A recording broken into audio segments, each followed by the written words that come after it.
네, 여러분 반갑습니다. 네, 텐선미 나미택입니다. 오늘 알아보는 이 신재생 에너지 관련주 리포트도 최근에 여러분들이 투자하시는데 좀 도움이 되지 않을까라고 생각하면서 요 리포트도요, 제가 잘 편집해서 핵심 내용만 좀 요약을 하고요.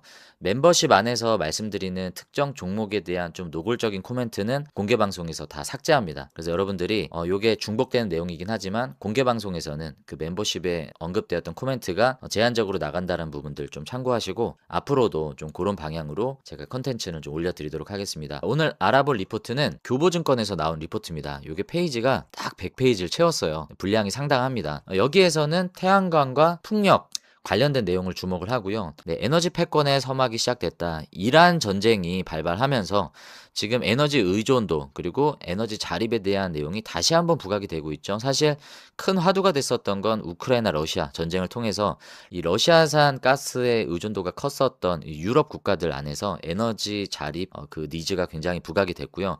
신재생 에너지가 그렇다 보니까 부각이 될 수밖에 없겠죠. 뭐 원유를 생산할 수 있는 나라는 제한적이지 않습니까? 그리고 최근에 부각되는 건 그 페르시아만, 그러니까 호르무즈 해역 중심으로 해서 그 걸프 국가들이 산유국이죠. 이 중동 국가들이 이 석유 수출을 막아버리면 어떤 일들이 발생할 수 있다라는 걸 우리가 몸으로 지금 느끼고 있잖아요. 그러다 보니까 신재생 에너지 원전이 부각을 받을 수밖에 없는 건데, 이 전쟁이 끝나면 신재생 에너지의 훈풍이 끝나는 게 아닌가, 이런 우려도 사실 괜히 나오는 게 아닙니다. 왜냐하면 과거 문재인 정권 때 풍력 관련주들이 템베거가 나오면서 엄청난 상승을 가져갔었어요. 그때가 언제입니까? 2019년이었던 걸로 제가 기억을 하는데, 그때 한번 차트 볼까요? CS 윈드가 풍력 대장이죠. 자, 연봉 차트로 한번 보면, 지금 보면 이때 언제입니까? 2019년에서 20년 넘어오는 요 시점에 10만 원까지 갔었잖아요. 2021년으로 끝났는데, 그러니까 2020년이 이 풍력의 어떤 상승의 원년이었다라고 볼 수 있는데, 지금 이 10만 원대 가격이 어디까지 떨어져 있습니까?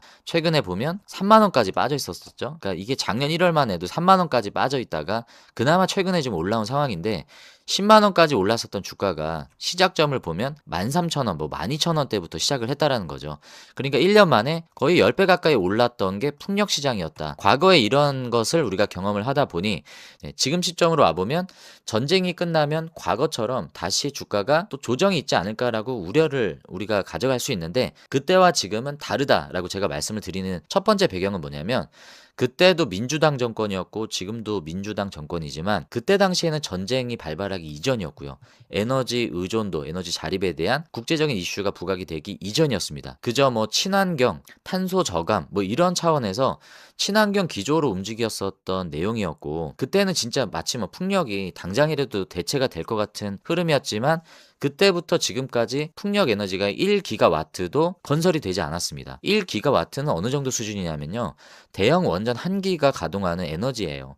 그때와 지금이 다르다라고 제가 말씀드리는 건, 지금의 민주당 정권이 추진하고 있는 에너지 고속도로가 상당히 지금 가시화 단계에 놓여져 있기 때문입니다. 그리고 이게 단순히 우리나라뿐만이 아니라 미국도 지금 트럼프 정권임에도 불구하고 태양광 설치가 엄청나게 증가하고 있어요. 그리고 대부분 미국 시장에 태양광이 설치가 돼 있는 주가 어디냐면, 트럼프 지지층들이 모여 있는 주가 지금 태양광을 적극적으로 설치를 하고 있습니다. 이 기조는 과거와 지금과는 다르다라는 걸 국제적인 정세 안에서 우리가 이해를 하고 넘어갈 필요가 있습니다.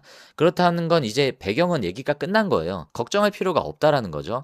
그래서 지금 이란전 때문에 부각받고 있는 이 신재생 에너지가 단순히 이슈성으로 끝날 것인가라는 우려는 우리가 할 필요가 없다라고 이해를 하시면 될 것 같습니다. 태양광 드디어 미국에서 빛을 본다. 그러니까 트럼프가 계속 누르고 있었던 신재생 에너지인데, 지금 보면 글로벌 태양광 신규 설치가 2020년에서 2025년으로 넘어오면서 700기가와트 수준으로 5년 만에 5배가 증가했다고 합니다. 태양광만 봤을 때 그렇다는 거죠. 풍력은 이따가 볼 거예요. 지금 얘기하는 건 태양광입니다. 태양광이 그렇고, 자, 이런 여러 가지 배경이 있지만 일단은 기존의 태양광이 크게 부각받지 못했었던 이유가 뭡니까? 중국의 치킨 게임이 시작이 됐었잖아요. 어마어마한 물량 공세로 중국이 태양광 패널, 뭐 폴리실리콘 이런 것들을 공급을 하다 보니까 이 규모 면에 있어서 우리나라뿐만 아니라 여러 이제 태양광 기업들이 중국 기업과 비교를 했을 때 게임이 되지가 않았던 겁니다. 대표적으로 태양광 사업을 철수했던 회사가 어디입니까? LG죠. LG가 대대적으로 투자했다가 이런 가격 싸움에서 버티질 못하고 철수했죠. 그리고 뭐 웅진 같은 기업들도 여기에 이제 들어갔었는데 결국은 꼬랑지를 내리고 철수를 했습니다. 지금 이러한 배경 가운데 태양광이 이루어지고 있었는데 최근에 중국의 흐름을 보면요. 가격의 조정이 어느 정도 끝나가는 분위기예요. 그래서 이제는 중국에서도 정부 주도로 이루어졌었던 뭐 VAT라고 그러죠. 그 부가가치세 환급에 대한 정책도 2026년 4월부로 전면 폐지한다라고 얘기를 했기 때문에 중국 시장, 뭐 미국 시장, 태양광 모듈, 태양광 관련 부품들의 가격이 인상되고 있는 구조입니다. 자, 그렇다 보니까 지금 태양광 시장이 이 커지고 있는 이 배경에 맞물려서 이익성이 개선이 되고 있죠. 기존에는 팔아도 마진율이 나오지 않은 시점이었지만 지금은 그렇지가 않다. 근데 플러스 알파 중국이 아닌 국가들은 어떻습니까? 미국 같은 기업들은 중국 규제를 하고 있죠. 중국 제품 쓰지 말아라. 이게 전 산업 영역에서 퍼지고 있다 보니까 중국 규제에 대한 반사 이익을 우리나라 태양광 관련주들이 지금 수혜를 받고 있는 내용입니다. 자, 그래서 지금 태양광의 흐름이 나쁘지가 않은 거고 과거에는 설치량은 늘고 제품의 가격은 떨어져서 수익성은 떨어졌는데 지금은 어떻습니까? 설치량은 늘고 있거나 비슷한 수준이지만 제품의 가격은 올라가고 있고 그렇다 보니 마진율은 좋아지고 있다. 그리고 비중국 반사이익 프리미엄으로 우리나라가 여러 가지 수익성 회복을 가져가고 있는 시점이라서 지금 태양광을 봐야 된다라고 얘기하지만 시장은 어떻게 하죠? 선반영이죠. 다 반영이 돼 있어요. 이 내용은 이미 반영이 돼 있기 때문에 우리가 지금 이거를 가지고 와 이거 태양광 괜찮은데 들어간다라고 했을 때 물론 오를 수도 있어요. 성장성은 아직도 열려 있다라고 봅니다. 하지만 애매할 수 있다라는 거죠. 기대 수익률로 봤을 때 그래도 좀 부담이 없는 섹터를 보는 게 낫지 않은가라고 저는 개인적으로 생각을 하는 겁니다. 일단은 공부를 조금 더 해볼게요. 그리고 요거는 좀 참고하시면 좋을 것 같아서 좀 보자면 태양광 관련주들의 뭐라 그러죠? 이 구조입니다. 구조. 지금 어떻게 진행되는지 업스트림, 미드스트림, 다운스트림을 통해서 요 생태계, 밸류체인이 이렇게 구성이 된다라는 걸 설명을 해줍니다. 자, 일단은 원료가 되는 게 폴리실리콘이에요. 규소화합물인데 이거를 만드는 기업들이 대부분 다 중국에 있겠죠. 여기 보시면 뭐 론지, TCL, 뭐 통이, GCL, 캐네디언 솔라 이런 기업들이 다 중국 기업들이 이런 폴리실리콘 원료를 만들고요. 미국에서는 코닝이라는 기업이 만들고 있습니다. 자, 우리나라는 누가 있을까요? 유일하게. 네, 다 포기했지만 OCI 홀딩스가 만들고 있죠. 그리고 하나솔루션. 하나솔루션이 자회사를 가지고 있는데 하나솔루션의 자회사인 하나큐셀이 뭐 이런 사업들 모듈 작업을 하고 있습니다. 여기 나오죠? 네, 하나솔루션, OCI 홀딩스. 그러니까 우리나라를 대표할 수 있는 기업들이 요 두 개 기업이고 이제 태양광 관련주로 이제 여기 미드스트림으로 들어가면 뭐 신성 ENG나 HD 현대 에너지 솔루션 등이 있습니다. 미국 상장되는 종목들을 보면 뭐 다양하게 많이 있겠죠. 뭐 퍼스트 솔라가 대표적이고 뭐 여러 가지 요 미드스트림 사업들이 있습니다. 셀 모듈을 만드는 거죠. 여기 보면 이런 게 이제 모듈이지 않습니까? 요 태양광 패널 모듈이요. 반도체와 굉장히 기술이 비슷합니다. 그래서 마찬가지로 반도체 기업들이 태양광을 하는 기업들이 많습니다. 대표적인 기업이 누가 있습니까? 유니테스트죠. 유니테스트는 그 뭐 버닝 테스터, 핸들러 이런 사업도 하지만 요 페로브스카이트 관련된 태양광 사업도 하고 있어요. 그래서 우리가 참고로 알아놓으면 좋을 것 같고 그리고 생태계 안에서 이제 다운스트림으로 가면 실제로 뭐 주택형 태양광 이런 것들을 설치해주는 디벨로퍼들이 있겠죠. 대표적으로 미국의 썬런이 있습니다. 이런 기업들이 진행을 하고 중간에 보면 이거를 활용해서 ESS로 활용을 하고요. 그리고 인버터. 신재생 에너지는 풍력도 그렇고 태양광도 생산되는 에너지가 다 직류입니다. 이 직류를 가정에서 사용하기엔 적합하지가 않아요. 그래서 이거를 교류, AC라고 그러죠. 이거로 변환을 해줘야 되는 장치가 필요한데 그게 바로 인버터입니다. 반드시 인버터가 중간에 들어가기 때문에 이 인버터를 만드는 기업들에 대해서도 설명을 해주고 있습니다. ESS는 뭐 당연히 수혜를 볼 수 있는 내용이어서 넘어갈게요. 자, 그러면 태양광은 이제 이렇게 끝난 거예요. 풍력은 바로 이어서 한번 다뤄보겠습니다. 이제는 한국이 바람 탈 차례라고 얘기하는데 위치 자체로 봤을 때도 이제 막 부각받기 시작했습니다. 왜 풍력이 부각을 받는지에 대해서 지금부터 한번 설명을 드려보도록 하겠습니다. 자, 지금 보면 왜 지금 주목해야 되는가 이 리포트에서도 얘기를 하고 있죠. 해상풍력 특별법이 시행이 됩니다. 이거 언제냐면요. 7일 뒤에요. 일주일 뒤에 시행이 됩니다. 그러면 이거 주목을 해봐야죠.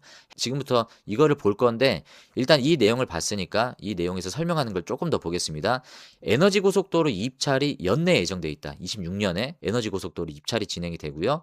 한국의 내수 실행 가시성이 가장 높은 이유다. 2026년, 27년 실 발주가 확인되는 건은 에너지 고속도로 1단계 7.9조 원 단위고요. 지금 신한우이 해상풍력 프로젝트가 1단계입니다. 자, 요 두 개가 지금 진행이 되는데 이 규모면으로 봤을 때 11조 원, 10조 원 가까이 되죠. 네, 10조 원 가까이 되는 이 금액이 지금 PF가 완료가 됐다라고 합니다. 자금 집행이 조만간 진행이 되고 자금 집행이 되는 게 26년 3분기예요. 그래서 우리가 지금 시점에서는 과거의 기대감만으로 올라갔었던 시점이 아니라 이제는 규제 개선, 해상풍력특별법이 일주일 앞으로 코앞으로 다가왔고 신한노이 프로젝트가 국민성장펀드의 그 7,800억인가요? 그거를 지금 이쪽으로 적용을 했잖아요. 그래서 이 2.8조 원가량이 26년 3분기에 자금 집행이 된다는 건 이제 발빠르게 진행이 된 시점에 와 있다라는 측면에서 우리가 투자에 있어서도 어느 정도 참고를 해야 되는 내용입니다. 그리고 이제 풍력 프로젝트가 이렇게 여러 가지가 있어요. 있긴 있는데 일단 우선적으로 요 신안 쪽에 서부 해안이죠. 서부 해안 요 에너지 고속도로가 가장 먼저 시작을 해서 전북을 지나서 요렇게 U자 형태로 U자형 에너지 고속도로가 단계적으로 진행이 됩니다. 이 프로젝트죠. 이렇게 지도를 보면 여기에서부터 시작이 돼서 신한노이 요렇게 이렇게 넘어가는 겁니다. 그래서 이제 부울경을 지나서 우리나라를 U자망으로 있는 에너지 고속도로망을 깔겠다 하는 이 장기화 계획이 지금이 진행이 되고 있는 거예요. 어쨌든 지금 이재명 정권 내에 추진이 될 수 있는 건 요쪽 서해안권 에너지 프로젝트이기 때문에 지금 우리가 요쪽을 좀 주목을 해봐야 되고 해상 태양광은 요쪽이 가장 많습니다. 그죠? 그래서 이쪽에 진행이 된다라고 했을 때 가장 많은 자금이 집행이 될 가능성이 높습니다. 이 해상풍력특별법이 뭐냐면요. 간단히 말씀드리면 기간을 단축시키는 거예요. 기존에 이 인허가 병목, 그러니까 인허가가 빨리 처리가 안 되니까 이 28개 인허가를 일괄 처리, 빨리 처리하자라는 원스톱 체계를 구축한다. 지금 이재명 정부에서 추진하고 있는 여러 가지 국무회의들 내용을 보면요. 지금 주가 부양 정책도 그렇고 빨리빨리의 그 내용이 상당히 많아요. 그리고 대표적인 게 보면 왜 주식 거래를 T+2일에 내가 판 주식에 현금을 그때 주느냐 T+1로 바꿔라 이 내용이 대통령이 툭 던졌는데 진행이 되고 있는 흐름입니다. 그래서 여러 가지 이 발빠르게 추진되어 있는 내용들이 나와주고 있기 때문에 이 해상풍력특별법도 이게 시행이 되면요. 기존의 착공까지 소요되던 사업 기간이 인허가 기간이 빨라지기 때문에 절반 가까이 줄어들 예정이라서 풍력 관련주들이 이것 관련해서 탄력을 받을 확률이 크겠죠. 네, 그리고 이런 내용들이 부각을 받고 있는 내용이고요. 정부 주도의 자금 조달 모델이 실제로 작동하기 시작했다. 아까 말씀드린 겁니다. 자, 국민성장 1호 펀드에서 지금 여기가 지정이 됐어요. 신한노이가. 그래서 7,500억이네요. 7,800이 아니라 선순위 대출로 투입이 되고 나머지 뭐 1차, 2차, 3차 자금이 계속 집행이 될 예정이며 아까 말씀드렸던 2.89조 원 이 규모의 금액은 지금 모든 게 다 완료가 됐기 때문에 3.4조 원 규모의 총 사업비가 26년 3분기부터 자금 집행이 시작된다라는 얘기를 하고 있습니다. 그러니까 이게 지금 발빠르게 진행이 되고 우리나라 그 정책 에너지 고속도로를 통해서 해상 풍력은 우리나라 시장 안에서 지금 많이 부각이 될 것이다. 그리고 미국은 육상 풍력의 핵심이다라고 설명을 해주고 있습니다. 육상 풍력은 이미 미국에 상당히 많이 깔려 있기 때문에 계속 이거를 가동을 하면 되겠죠. 그래서 그런 리파워링 이런 내용들을 설명을 해주는 겁니다. 이 리파워링도 향후에 2.5기가와트 미국에서 예정이 돼 있기 때문에 타워 수요와 직접적으로 연결이 돼 있다. 우리나라 이 타워 블레이드 제조사들이 부각을 받을 수 있는 그런 내용들이겠죠.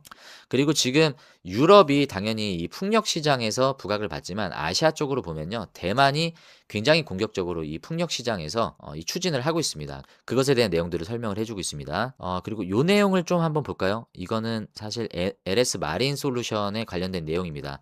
자, 이 해저 케이블, 그러니까 뭐냐면 해상 풍력을 깔면요. 바다 한가운데 이렇게 부유 방식으로 이렇게 풍력 발전소를 짓잖아요. 그러면 이게 바다 한가운데입니다. 여기 하부 구조물이 들어가고 하부 구조물 누가 만듭니까? SK 오션 플랜트죠. 예전에 삼강 M&T 인수했던 기업이죠. 여기에서 하부 구조물을 만들고 여기에 타워, 블레이드 다 마찬가지로 들어갑니다. 근데 문제는 육상 풍력과 차이가 있다면 여기 바다 밑에 요 전기를 육상으로 끌어올 수 있는 해저 케이블이 깔려야 돼요. 여기 보면 최근에 부각받고 있는 케이블이 뭡니까? HVDC, 고압 직류 케이블이라고 하나요? 이거 뭐라고 읽나? 아무튼 고압 전선인데 이 고압 케이블을 바다에 깔기 위해서 이 해저 케이블 포설선이 필요합니다. 여기 나오죠? 고압 해저 케이블 포설선.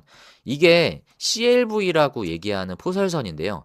이게 한 대 가격이 어마어마합니다. 이게 그냥 뭐 몇백억 단위가 아니에요. 이번에 LS 마린 솔루션도 유상증자를 활용을 해서 7,500억 원인가요? 제가 알기로 7천억 원대로 알고 있는데 엄청나죠. 그러니까 한 회사의 시총 규모와 맞먹는 배 한 개가 이 정도 가격을 합니다. 그러니까 이게 거의 뭐 공장 증설과 그것과도 뭐 비교할 수 없을 정도로 큰 금액인데 요 해저 케이블선을 구매를 했습니다. 그래서 LS 마린 솔루션이 요 CLV선을 구매를 했는데 이게 보면 전 세계에 20척밖에 안 된대요. 그리고 신규 건조 중인 CLV도 전 세계에 7척밖에 안 되고 그냥 배 한 척을 산 게 아니에요. 아무나 할 수 없는 겁니다. 그렇다는 건 지금 에너지 고속도로 입찰이 이제 연내 진행된다라고 했을 때 어떤 사업자가 입찰에 선정이 될 가능성이 크겠습니까? 이런 시설을 갖고 있는 기업이 선정될 확률이 크겠죠. 물론 이미 시장은 당연히 LS 마린 솔루션이 거기에 수혜를 입을 것이다라고 시장에 반영을 하고 있지만 이 부분을 우리가 LS 마린 솔루션에 높은 밸류를 줄 수 있는 중요한 내용이 되는 겁니다. 그래서 요 내용을 여러분들이 잘 기억하시고 이 CLV선 고압 해저 케이블 포설선 요런 내용 여러분들이 잘 파악하시면 좋을 것 같습니다. 밸류 체인을 좀 보시면 일단 하부 구조물 아까 제가 말씀드린 대로 하부 구조물을 만드는 회사들이 있습니다. CS 윈드, 뭐 SK 오션 플랜트 아까 제가 말씀드렸죠. 현대 스테일 산업, 뭐 GS 엔텍 등이 있어요. 당연히 얘네들은 그 풍력 사업 관련해서 이런 구조물들을 만드는 기업이니까 이런 것들을 할 거고요. 해저 케이블은 뭐 전선 관련주들이 취급을 하겠죠. LS전선, 대한전선 등이 이런 것들을 하고 있습니다. 뭐 터빈, 요 모터를 만드는 기업은 우리나라 대표적으로 두산에너빌리티가 가장 압도적인 경쟁력을 가지고 있고요. 유니슨, 과거에는 육상 풍력 중심이었지만 최근 들어와서 해상까지 전략을 다각화하고 있는 움직임인데 그렇다고 두산에너빌리티를 이걸 보고 투자해야 되느냐? 그것도 애매해요. 왜냐하면 얘는 원전으로 움직이는 테마가 강하기 때문에 우리가 풍력은 두산에너빌리티가 원전 대장주지만 플러스 알파로 풍력 터빈도 있다. 뭐 이 정도로 수혜를 볼 수 있지만 풍력을 두산을 투자하는 건 좀 아닌 것 같습니다.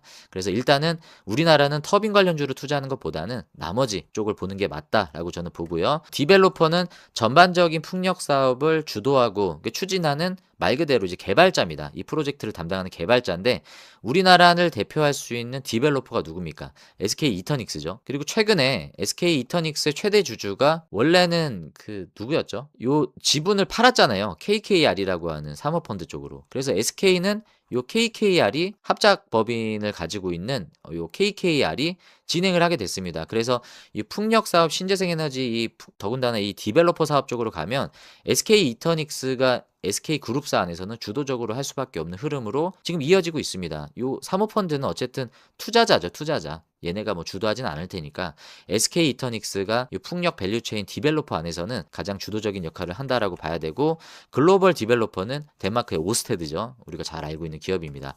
그리고 이 풍력 타워를 만드는 기업들 대표적으로 CS 윈드 얘가 대장이에요. 그리고 풍력 타워 플러스 베어링도 터빈에 들어가는데 베어링을 만드는 자회사 CS 베어링이 있습니다. 동국 SNC도 이 풍력 타워를 만들고요. 뭐 나머지 기업들도 있습니다. 태양광은 보유자의 영역이에요. 지금 들어가기에는 약간 고점 느낌이 있는데 풍력 쪽으로 봤을 때는 좀 메리트가 있습니다. 태양광은 조금은 애매하고 풍력을 여러분들이 보셨으면 좋겠는데 자 여기에서는 뭐 여러 종목들을 얘기하지만 생략하도록 하겠습니다. 네, 함께 해주신 분들 감사하고요. 오늘 나머지 일정들 잘 마무리하시고 좋은 하루 되시길 응원하겠습니다. 네, 감사합니다. 안녕히 계십시오.